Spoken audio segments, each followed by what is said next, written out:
अस्सलाम वालेकुम।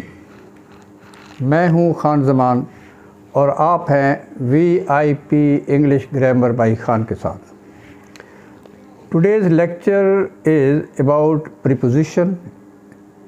This is part 2, continuation of this preposition.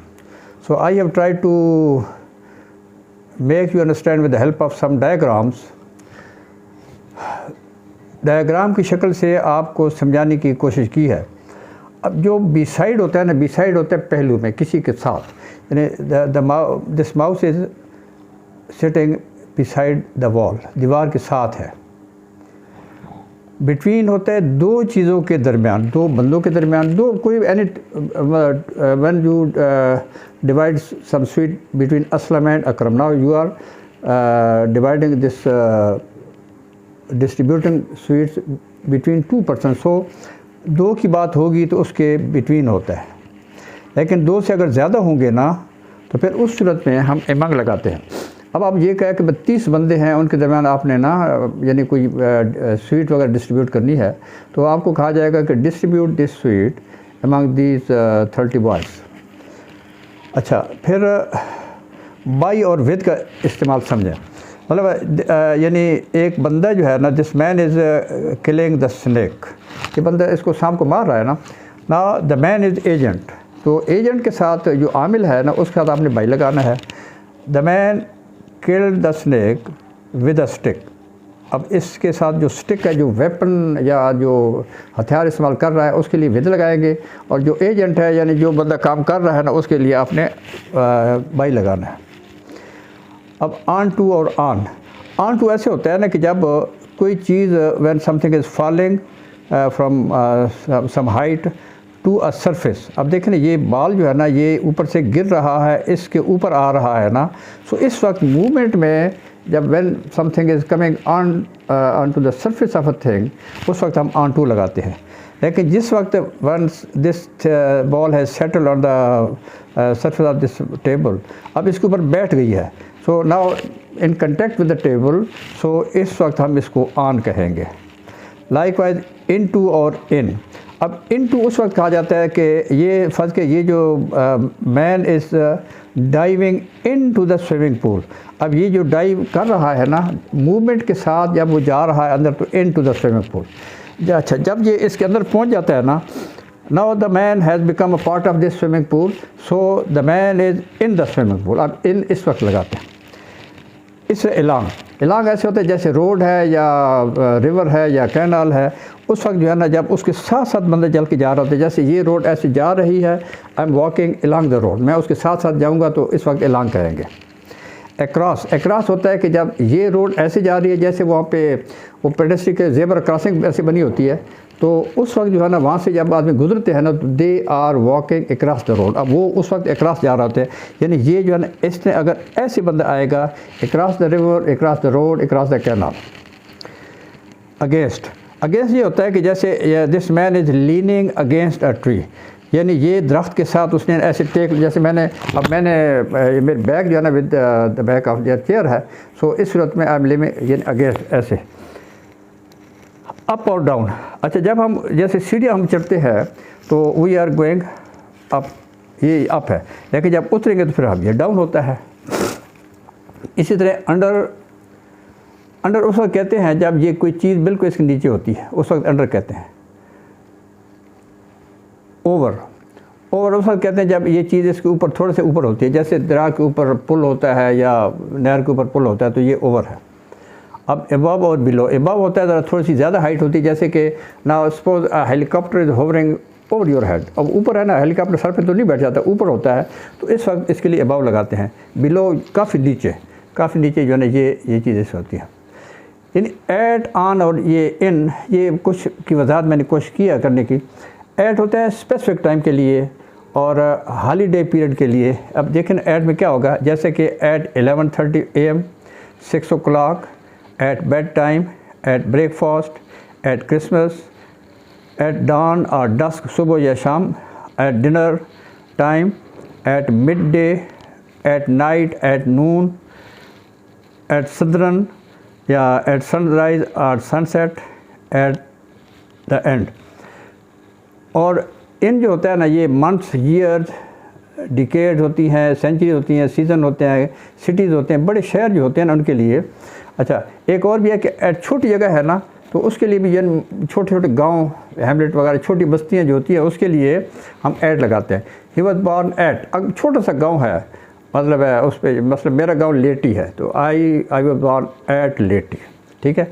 लेकिन जब मैं बड़े शहर में शिफ्ट हो गया हूँ, आई शिफ्टेड, मतलब अब नाउ आई हैव कम इन रावलपिंडी, या कोई भी बड़ा शहर होगा तो इन होगा, मुल्क में भी इन होता है, इन पाकिस्तान, इन इंडिया, इन जो भी है ना, बड़े के लिए जब शहर में होगा फिर इन लगाएंगे।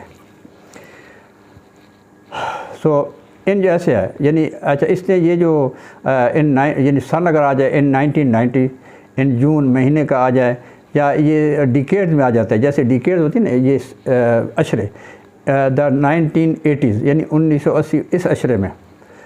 अच्छा, 21st सेंचुरी, अच्छा, in the afternoon, in the Eid holidays, in the stone age, in the morning, in the evening, अच्छा, in the past, in the future, in the summer, इसी तरह इन द स्काई होते हैं। बड़ी चीज़ में जब होगा ना, मतलब यानी stars are twinkling in the sky लगाएंगे, ऑन द स्काई नहीं लगाना। उर्दू में बेशक होता है कि आसमान पर सितारे टिमटिमा रहे हैं, लेकिन हम जो है ना बड़ी चीज़ के लिए हम लगाएंगे उस वक्त इन लगाएंगे, इन द स्काई।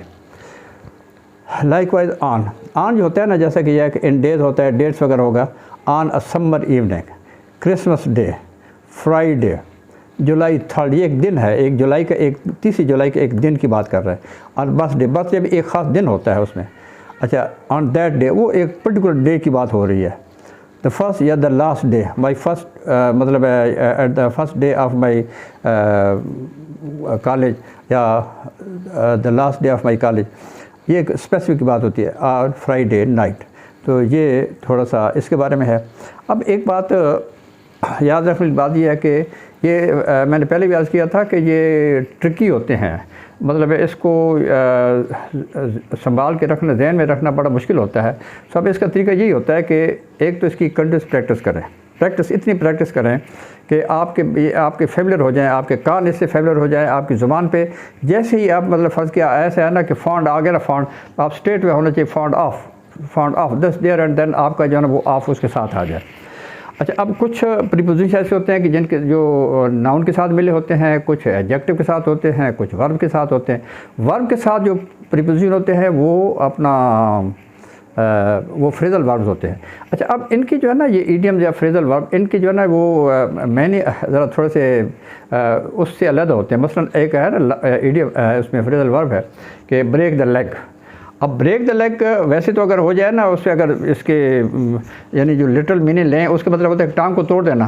तो ब्रेक द लेग का मतलब होता है कि यानी ब्रेक द लेग, किसी को आप यानी विश कर रहे हैं उसकी कामयाबी के लिए, तो ब्रेक द लेग होता है उस वक्त। अच्छा, तो मतलब आपने वो देखना है, उसलिए ना तरीका उसका ये होता है कि आप इसको एक फ़िक्रा एक बनाएं, फ़िक्रे में जहाँ पे इस्तेमाल हुआ है ये प्रीपोजिशन, जिस ईडियम के साथ या फ्रेजल वर्ब के साथ यूज़ हुआ है ना, तो आप उसको भी याद करें और एक लफ्ज़ फ़िक्रे में से ले लें। मैंने पहले बताया था कि जैसे वो कहता है ना कि trust in God, trust in God, trust in God. अच्छा, एबाइड बाई लॉ, ये मैंने पहले भी बताया था आपको। तो इस तरीके से आप याद करेंगे, और ये ज़्यादा से ज़्यादा इसको याद करना। ये हमारे पास तो सेकंड ईयर में यहाँ पे एक बाकायदा इसका MCQs करेक्शन में आते हैं, MCQs में, तो याद करना चाहिए। राइटिंग के लिए ज़रूरी होता है कि आप बिल्कुल सिंपल राइटिंग बेशक लिखें, सिंपल लिखें, लेकिन वो करेक्ट होनी चाहिए। ज़रूरी बात ये होती है कि उसकी जो है ना वहाँ पे करेक्शन, उसका ख्याल रखें आप कि फ़िक्र आपका जो है उस पर प्रीपोजिशन गलत ना हो, उससे फ़र्क पड़ता है उसमें। अच्छा, तो इसलिए ये प्रीपोजिशन जो है ना, जहाँ पे ये फ्रेजल वर्ब के साथ हैं या इडियम के साथ हैं, तो अब आप उसको ना उस पर ख़ास ख्याल रखना है। अब आपको मैंने कुछ चंद एक चीज़ें मैंने आपके लिए की हैं, जैसे कि नाउन के साथ जब आप प्रीपोजिशन लगाते हैं, मसलन अप्रूवल नाउन है, अप्रूवल ऑफ आता है। होप फॉर द बेस्ट, आप ये इसको यूँ याद करें, होप फॉर द बेस्ट। ऐसे concern for, interest in learning, interest in smoking वगैरह, इसको ऐसे याद करें। अच्छा, तो रीज़न फॉर फेलियर, तो अब इसको ये आपने जगह, इस तरह कुछ एडजेक्टिव के साथ प्रीपोजिशन लगे होते हैं, जैसे कि afraid of line, afraid of line, afraid of darkness, यानी ये जो है ना अफ्रेड एडजेक्टिव है, तो इसके बाद ऑफ लगाना है। यानी जिस वक्त भी आप अफ्रेड को पढ़ेंगे तो फटाफट आपकी ज़ुबान से ऑफ का लफ्ज़ निकलना चाहिए, इसलिए फॉन्ड ऑफ, फॉन्ड ऑफ। अच्छा, फॉन्ड ऑफ। अब एक और बात याद रखने वाली है कि जिस वक्त भी प्रीपोजिशन के बाद यानी आए ना, प्रीपोजिशन के बाद जो आपने वर्ब जो लगाना होता है ना, वो जेरंड होता है, वर्ब नहीं होता एक्चुअली। जेरंड यानी वर्ब की वर्बल नाउन होता है एक्चुअली। फॉन्ड ऑफ रीडिंग होगा, फॉन्ड ऑफ टू रीड नहीं लगाएंगे, fond of reading, fond of smoking, जो भी होगा इसमें। अच्छा, angry at, angry at, angry at behaviour होता है, एंग्री विद पर्सन होता है, यानी जब किसी बंदे से बंदा नाराज़ है ना, तो इसी तरह पार्ट फ्राम है अपना इसमें सारी प्राउड ऑफ, प्राउड ऑफ जो है ना, कहते हैं किसी को फ़ख्र है, आई एम प्राउड ऑफ, यानी जो भी है उस पर proud of you, proud of success, तो प्राउड ऑफ कोई भी इसमें आप लगा सकते हैं इसमें। इसके बाद जो है ना कुछ वर्ब और प्रीपोजिशन होते हैं, वर्ब के साथ प्रीपोजिशन जो लगते हैं ये फ्रेजल वर्ब होते हैं एक्चुअली, जैसा कि एपोलोजाइज़ फॉर, एपोलोजाइज़ फॉर, यानी एपोलोजाइज़। अब ये जो लफ्ज़ है ना कि एपोलोजाइज़ फॉर और एपोलोजाइज़, यानी ये आप एपोलॉजी मांग रहे हैं, किस वजह से अपनी गलती मिसबिहेवियर जो भी मिसकंडक्ट था मेरा, उस वजह से मैं एपोलोजाइज़ मांग रहा हूँ। अच्छा, तो look forward to, look forward to. अब इसके बाद यानी I am looking forward to meeting you, इसके बाद जेरंड आएगा, ठीक है। अच्छा, तो प्रिपेयर फॉर है और लुक अप है, लुक अप है, ट्रस्ट इन है। मतलब आपने ना इसको याद यूज़ करना है कि यानी look at the black board, look at the black board. अच्छा, अब इस तरीके के कई लफ्ज़ ऐसे होते हैं कि वो उनके मैनी जो होते हैं ना, वो अपना वर्ब है कॉल, मतलब मैं एक एग्जांपल दे रहा हूँ, call is a verb, call के मैंने पुकारना होते हैं, लेकिन कॉल के साथ आप प्रीपोजिशन और लगाएंगे तो ये इसके मैनी जो है ना वो चेंज होते जाते हैं।